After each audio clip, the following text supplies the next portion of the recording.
Hello friends, हम करते हैं सवाल संख्या पद्धति number of system. Number system के बारे में हम जानेंगे, इसके बारे में जानेंगे। सबसे पहला क्वेश्चन है हमारा धन पूर्णांक। धन पूर्णांक के बारे में जानेंगे। फिर दूसरा है पूर्ण संख्याएं, तीसरा ऋण पूर्णांक और फिर चौथा है पूर्णांक और पांचवा सम संख्याएं और छठा है विषम संख्याएं। ठीक है, तो धन पूर्णांक के बारे में जानेंगे। देखो, फिर एक होता है प्राकृतिक और एक प्राकृतिक संख्या। प्राकृतिक होता है और एक प्राकृतिक संख्या एवं प्राकृतिक संख्याएं धन पूर्णांक कहलाती हैं। ठीक है, जैसे मान लो एक तो होता है हमारा प्लस का एक हो गया, एक होता है माइनस का। तो ये जो धन वाली आती है प्राकृतिक संख्या होती है। जैसे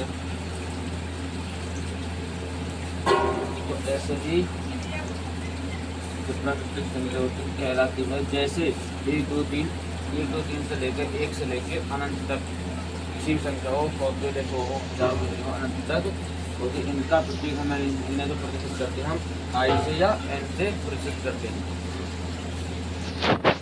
क्वेश्चन नंबर 2, मूल संख्या। जो संख्याएं 0 से स्टार्ट होती हैं, जैसे 0 से लेकर अनंत तक, तो हम पूर्ण संख्याएं कहते हैं, और वो भी होती है यानी कि प्लस में। अगर जो प्लस में होती है धन पूर्णांक से पूछते हैं पूर्ण संख्या कैसे 0 से लेके अनंत। ठीक है, अब देखो इस क्वेश्चन नंबर 3, ऋण पूर्णांक। ऋण पूर्णांक मतलब जो माइनस होती है, कोई घात हो या कोई भी चीज़ हो या फिर अंक हो जो माइनस ऋणात्मक कर बोलते हैं। जैसे ऋणात्मक पूर्णांक को ऋणात्मक पूर्णांक कहा जाता है। जैसे अपर अनंत से लेके या 1 से लेके अगर माइनस में कोई चीज़ दे रखी है और कोई अंक दे रखा है, वो हमारा ऋणात्मक होगा। ठीक है, इसे हम प्रतिशत करते हैं आई से। ठीक है, तो सर क्वेश्चन नंबर 4 है। इसी का जो हमने 6 क्वेश्चन बोले थे आपको समझाएंगे इनके बारे में। तो उनमें से 5वां क्वेश्चन है पूर्णांक। पूर्णांक जो होता है शून्य को और पूर्णांकों को मिलाकर जो समूह बनता है उसी को हम पूर्णांक कहते हैं।